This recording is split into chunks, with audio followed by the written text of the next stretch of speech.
नमस्कार दोस्तों, कैसे हैं आप लोग। क्लास 11th की एनसीईआरटी की इकोनॉमिक्स की किताब मैं आपके साथ शुरू कर रहा हूँ।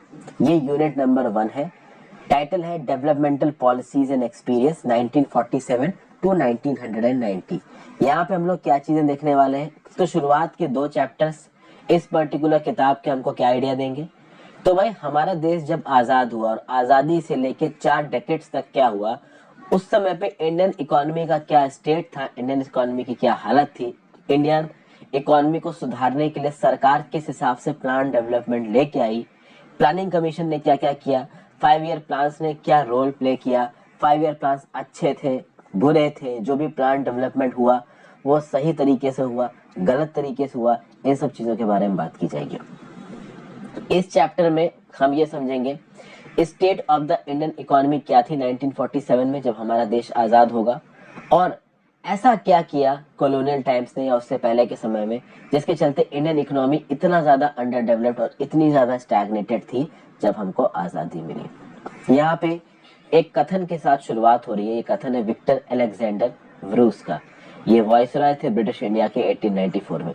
इनका क्या बोलना है, India is the pivot of our empire. Pivot का मतलब समझते हैं ना, पिवट एक ऐसा बेस होता है जिसके ऊपर पूरी की पूरी चीज टिकी हुई होती है।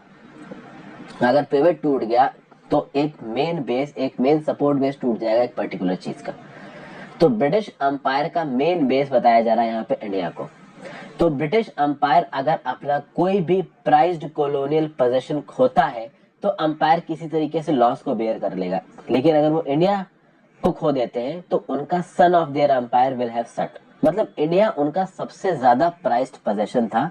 ऐसा यहाँ पे बोलना है विक्टर अलेक्जेंडर ब्रूस का। ओके, इंट्रोडक्शन में देखें तो इस किताब का प्राइमरी ऑब्जेक्टिव क्या है इंडियन इकोनॉमिक डेवलपमेंट का, कि भाई इंडियन इकोनॉमी के बेसिक फीचर्स के बारे में हमको पता चल पाए। और आज की डेट में जो भी इंडियन इकोनॉमी का डेवलपमेंट हो रहा है, इंडिपेंडेंस के बाद जो इंडियन इकोनॉमी का डेवलपमेंट हुआ है वो किन वजहों से हुआ है। इन वजहों को 2 तरह से समझना पड़ेगा। एक तो आजादी से पहले इंडियन इकोनॉमी की हालत क्या थी, दूसरा आजादी के बाद इंडियन इकोनॉमी को सुधारने के लिए क्या क्या किया गया। आगे बढ़ने से पहले वीडियो पे लाइक का बटन, इस वीडियो को शेयर कर दीजिए, इस चैनल को शेयर और सब्सक्राइब कर लीजिए। मुझे हेल्प करने के लिए आप ज्वाइन बटन दबा के चैनल के मेंबर ही बन सकते हैं। एनसीईआरटी 6 से लेकर 12 तक सारी economics, polity, geography, history, science सबकी मैंने वीडियोस आपके लिए बना रखी, बना भी रहा हूँ। तो हेल्प करने के लिए आप ज्वाइन बटन दबा सकते हैं। इंस्टाग्राम पे फॉलो कर लीजिए, आपके जेन्युइन डाउट से जवाब दूंगा। टेलीग्राम ग्रुप ज्वाइन कर लीजिए, वहाँ पे आपको इस पर्टिकुलर लेक्चर की पीडीएफ, इस लेक्चर की तो नहीं बट जो भी मैं करंट अफेयर्स के लेक्चर सुनाता हूँ उसकी पीडीएफ मिल जाएगी। इंस्टाग्राम का लिंक, टेलीग्राम का लिंक, ज्वाइन बटन का लिंक आपको नीचे डिस्क्रिप्शन बॉक्स में मिल जाएगा। ठीक है भाई, तो कहीं ना कहीं हमको समझना क्या है कि भाई हमारे देश का इकोनॉमिक पास्ट, हमारे देश की इकोनॉमिक प्रोग्रेस और इकोनॉमी की बात करिए, जो भी इंडिया की प्रेजेंट डे की इकोनॉमी का स्ट्रक्चर है वो एकदम से बन के हमारे सामने नहीं आया है। इसकी रूट्स हिस्ट्री तक फैली हुई है। कहीं ना कहीं ब्रिटिश रूल के दौरान क्या हुआ 2 सेंचुरीज तक, उसके बाद इंडिया को इंडिपेंडेंस मिली। तो वही बात है, pre independence economic history, post independence economic history, इन दोनों चीजों को जब आप समझोगे तो current state of Indian economy आपको समझ में आएगा। अगर एक लाइन में बात किया जाए तो ब्रिटिश कॉलोनियल रूल के दौरान हमारे इंडियन इकोनॉमी के साथ क्या हुआ, तो ब्रिटिश कॉलोनियल रूल का इंडियन इकोनॉमी का एक ही पर्पस था कि भाई इंडिया की इकोनॉमी को एक रॉ मटेरियल का सप्लायर बना दो ग्रेट ब्रिटेन के लिए, और ग्रेट ब्रिटेन में जो भी फिनिश्ड गुड्स बनेंगे उनको एक्सपोर्ट कर दो इंडिया के अंदर। ठीक है भाई, ब्रिटेन के इंडस्ट्रियल रेवोल्यूशन में उनका एक मॉडर्न एक्सपेंडिंग इंडस्ट्रियल बेस था।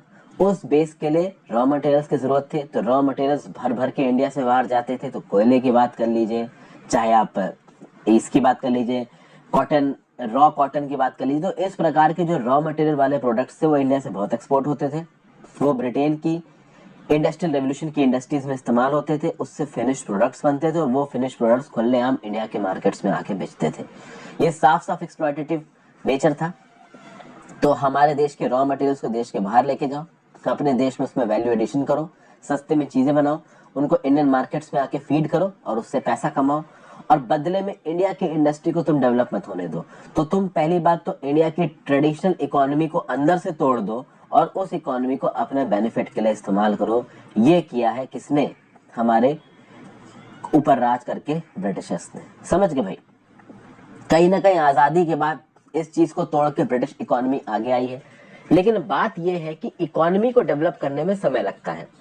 और 1947 में जब हमारा देश आजाद हुआ तो हमारे लीडर्स के सामने बहुत सारे चैलेंजेस थे, तो वो बिल्कुल ही कोर तरीके से इकोनॉमिक डेवलपमेंट पे भी उस लेवल पे ध्यान नहीं दे पाए। कहीं ना कहीं गरीबी हटाना, एग्रीकल्चर को आगे बढ़ाना, इन सब चीजों को इंपॉर्टेंस देना जरूरी था।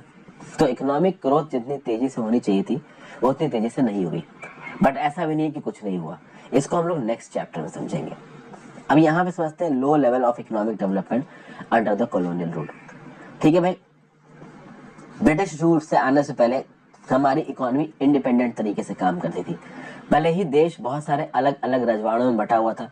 दिल्ली सल्तनत अपना अलग राज कर रही थी। दिल्ली सल्तनत भी हमेशा कंसोलिडेटेड नहीं थी। कभी कभी दिल्ली सल्तनत के कुछ राज्यों में कोई सी और का राज आ गया। साउथ इंडिया में अलग अलग डायनेस्टीज का राज है, सारी डायनेस्टीज अपने आपस में लड़ रही है, वो सब ठीक है। बट ओवरऑल सारी की सारी डायनेस्टीज अपने रूल के दौरान ट्रेड को, कॉमर्स को सपोर्ट देती थी।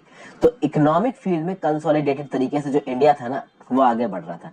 इंडिया की जो ट्रेडिशनल हैंडीक्राफ्ट इंडस्ट्री थी वो आगे बढ़ रही थी। इंडिया के जो लोगों का लाइवलीहुड था वो एग्रीकल्चर और हैंडीक्राफ्ट और टेक्सटाइल तीनों को मिला दो तो सेफ था।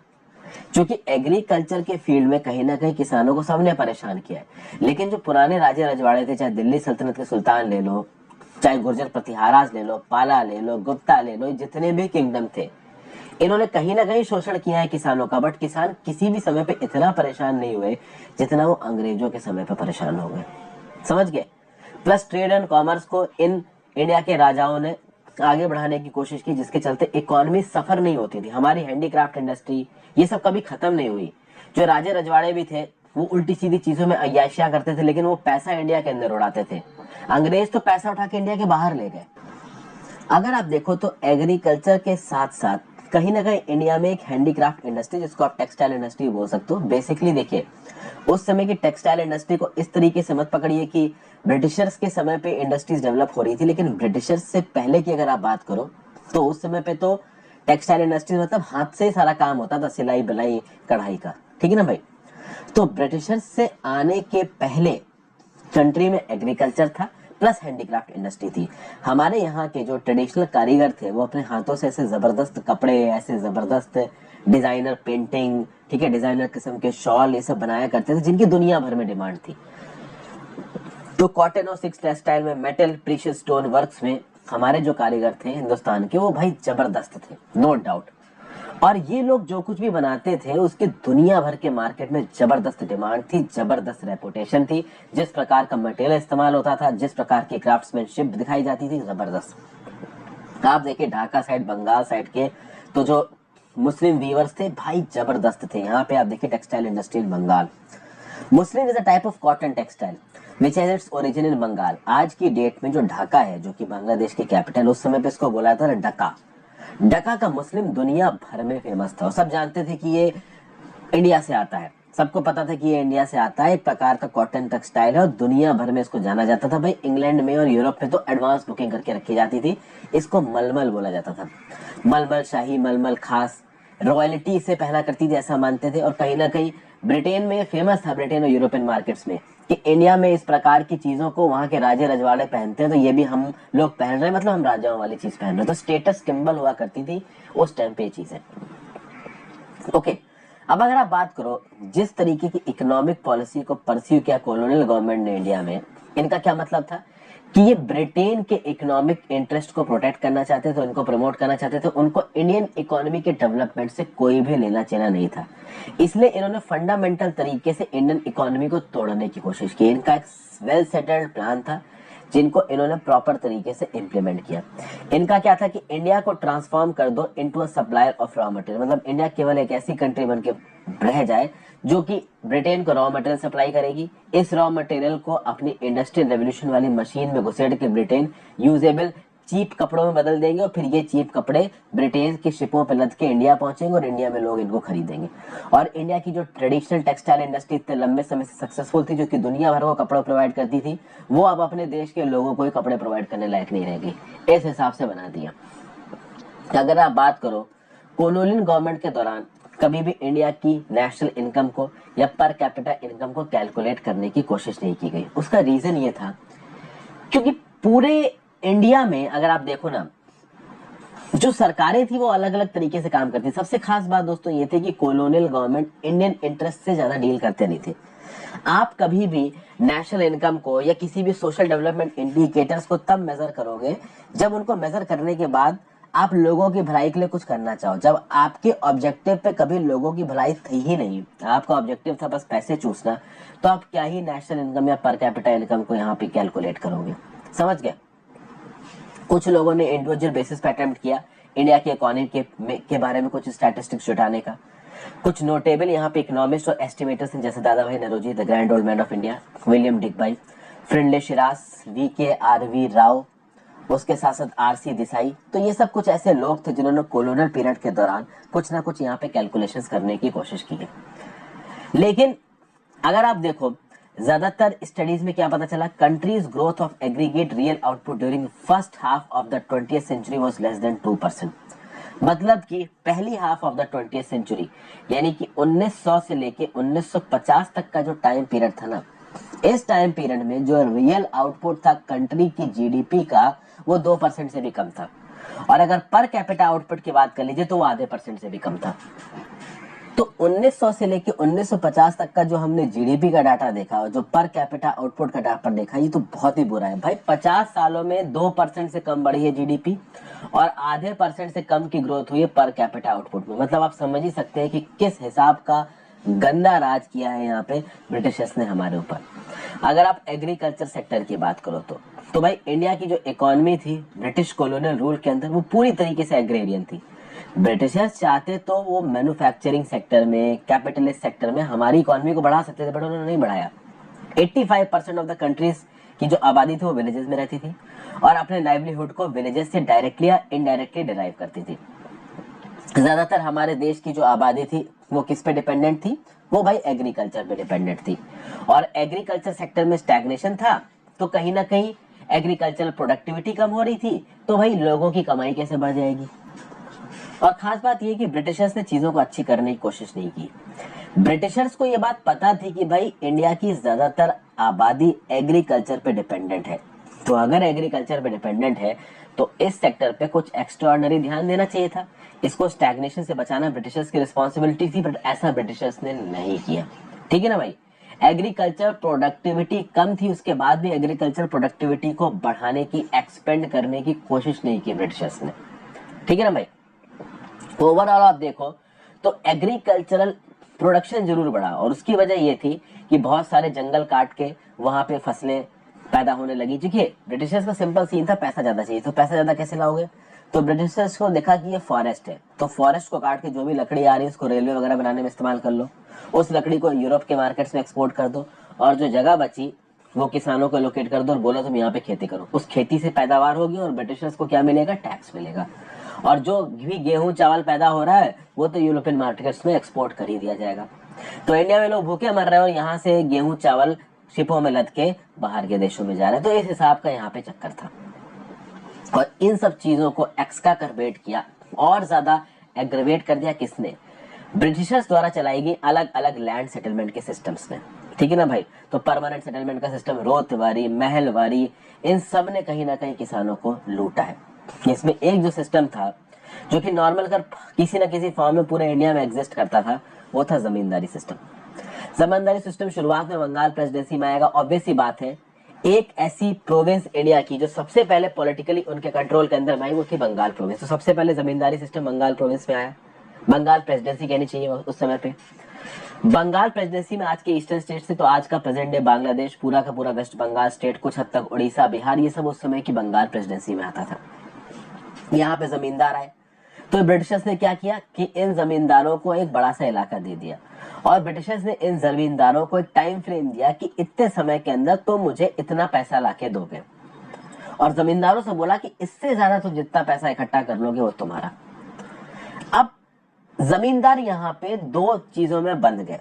पहली चीज क्या थी कि zamindar were no more the owners of the land. पहले जमींदारों के बाप कम थे, जमींदारों को उनकी जगहों से कोई उखाड़ के बाहर नहीं फेंक सकता था। अब जमींदारों को एक चीज पता चल गई कि अगर हमने समय पे ब्रिटिशर्स को पैसा नहीं दिया तो ये ब्रिटिशर्स उठा के हमें हमारी जमीन से बाहर फेंक देंगे। समझ गए बात को। तो जमींदारों को ये बात क्लियर हो गई कि हम इस लैंड के परमानेंट ओनर नहीं है, अगर हमने अपने कमिटमेंट को ब्रिटिशर्स के साथ ऑनर नहीं किया, ये ब्रिटिशर्स हमको बाहर निकाल देंगे, एक सेकंड के लिए भी नहीं सोचेंगे, ये ब्रिटिशर्स किसी के संग नहीं है। दूसरा, जमींदारों ने क्या किया कि लूटना शुरू कर दिया, ठीक है, इन हमारे किसानों को। क्यों लूटना शुरू कर दिया? पहला तो उनको ब्रिटिशर्स को पैसे वापस करने सही टाइम पीरियड में, दूसरा उनको खुद भी तो पैसा कमाना है। जब भी जमींदारी मिलती थी किसी को, उसको बस एक चीज से मतलब होता था कि भाई ज्यादा से ज्यादा पैसा कमा लो, ठीक है ना। तो भाई कद्दू कटेगा सब में बटेगा, एग्रीकल्चरल की जमींदारी मिली है तो ज्यादा ज्यादा पैसा लेके अपनी जेब में भर लो, ठीक है ना। कब हमसे हमारी जमींदारी छीन ली जाएगी पता नहीं है। इसके चलते जो कल्टीवेटर्स की माइजरी थी और सोशल टेंशन थी वो बहुत ज्यादा बढ़ गई।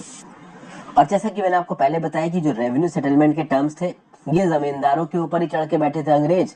तो अगर सही समय पे जमींदारों ने पैसा नहीं दिया तो अंग्रेज खुद ही जमींदारों को निकाल के बाहर फेंक देंगे।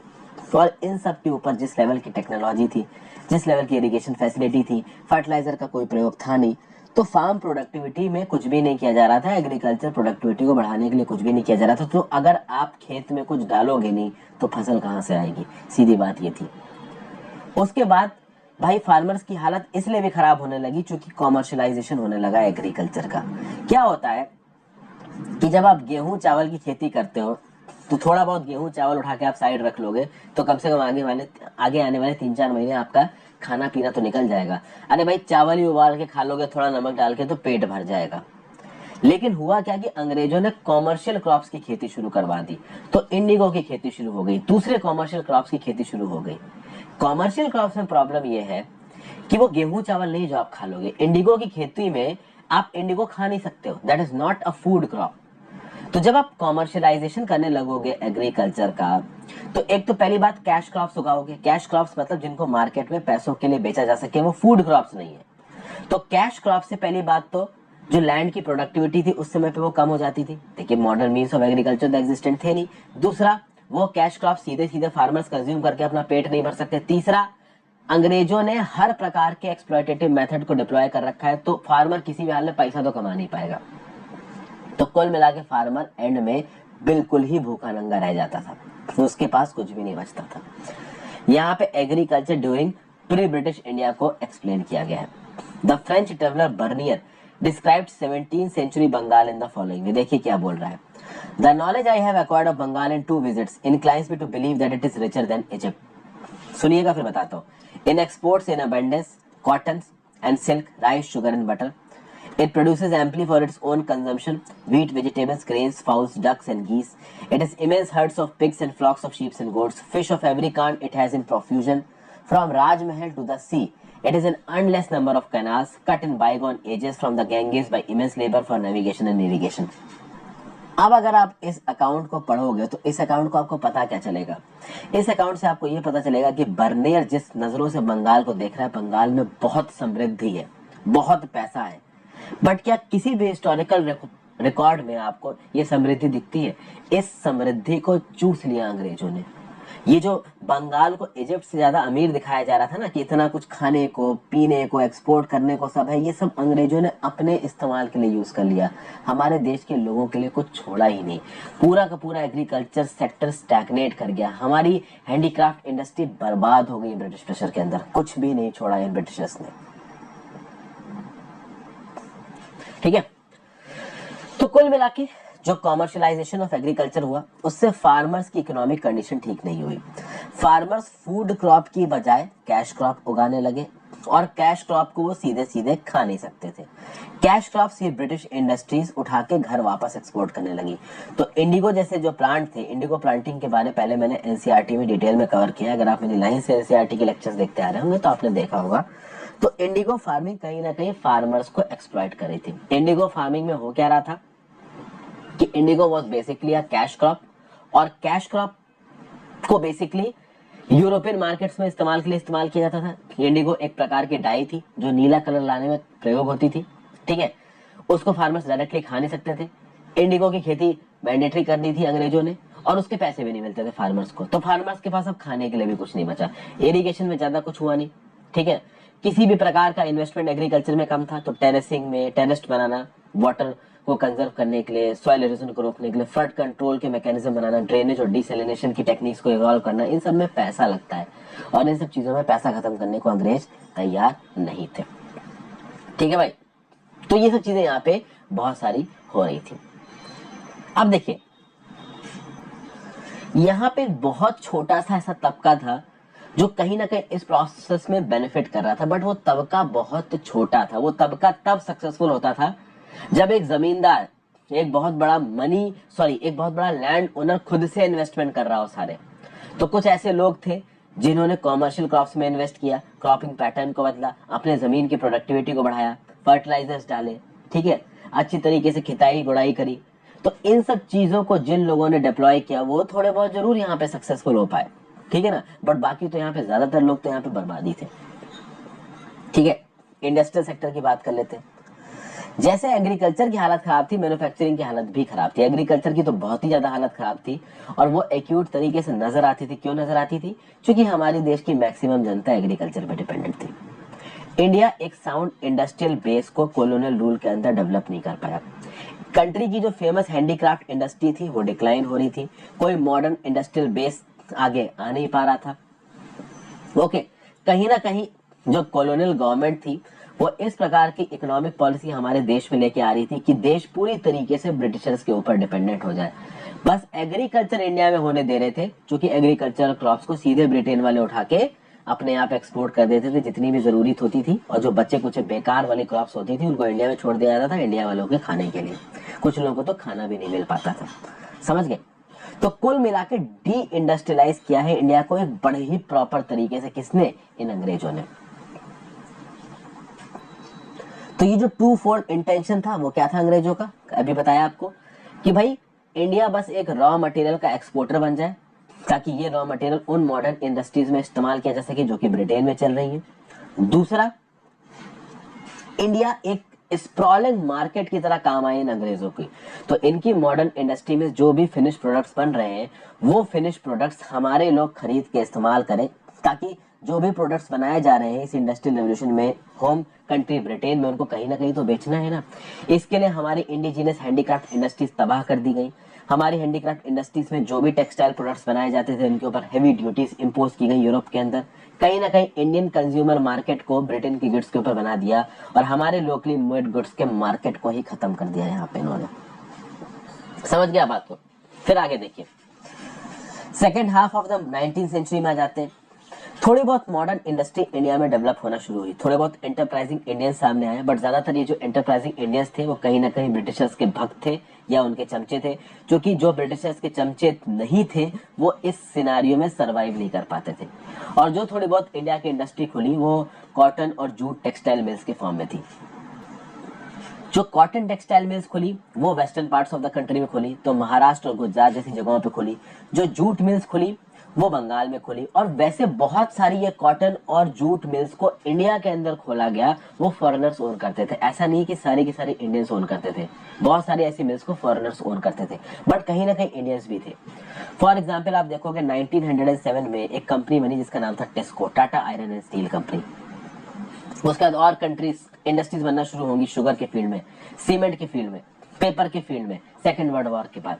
ठीक है भाई, लेकिन कैपिटल गुड्स इंडस्ट्री नहीं थी। अब आप बोलोगे यार कैपिटल गुड्स इंडस्ट्री क्या होती? कैपिटल गुड इंडस्ट्री वो इंडस्ट्री होती है जो ऐसे मशीन टूल्स को बनाता है जिन मशीन टूल्स के प्रयोग से आप बाकी चीजें बनाते हो।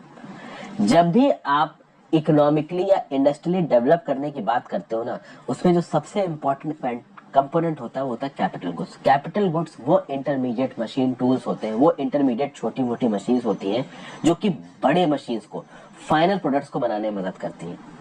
ठीक है, और ऐसी कैपिटल गुड्स इंडस्ट्री इंडिया में नहीं थी। उसका रीजन ये था कि इसके लिए आपका जो इंडस्ट्रियल डेवलपमेंट है, साइंटिफिक डेवलपमेंट है, वो ज्यादा होना चाहिए।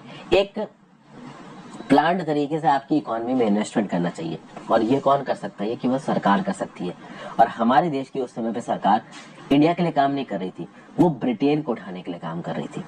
तो थोड़ी बहुत इंडस्ट्रीज इधर उधर खोल दी गई, बट थोड़ी बहुत इंडस्ट्रीज इधर उधर इंडिया में खोल देने का मतलब ये नहीं है कि आप देश को डेवलप कर रहे हो। आपने देश के ट्रेडिशनल हैंडीक्राफ्ट इंडस्ट्री को बर्बाद कर दिया, और थोड़ी मोड़ी इंडस्ट्रीज इधर उधर खोल के आपने कुछ देश का भला नहीं किया, आपने देश को ऑलमोस्ट बर्बाद कर दिया। तो नया इंडस्ट्रियल सेक्टर नहीं आया, जो थोड़ा बहुत आया उसका ग्रॉस डोमेस्टिक प्रोडक्ट और ग्रॉस वैल्यू एडेड में जो कंट्रीब्यूशन था वो ना के बराबर था। इंडस्ट्रियल सेक्टर शुरुआत में बहुत लिमिटेड तरीके से काम कर रहा था, और जो थोड़ा बहुत इंडस्ट्रियल सेक्टर था वो रेलवेज में, पावर जनरेशन में, कम्युनिकेशंस में, पोर्ट्स में काम आए। ये कम्युनिकेशन ब्रिटिशर्स के लॉ एंड ऑर्डर को मेंटेन करने के लिए थे। ये रेलवेज ब्रिटिशर्स के फोर्सेस को और इंटरनल इलाकों में जो चीजें पैदा हो रही है रॉ मटेरियल्स उनको पोर्ट तक ले जाने के लिए, और पोर्ट पे जो चीजें ब्रिटिश से इंपोर्ट होकर आ रही है उसको इंटरनल मार्केट्स तक ले जाने के लिए बनाए गए।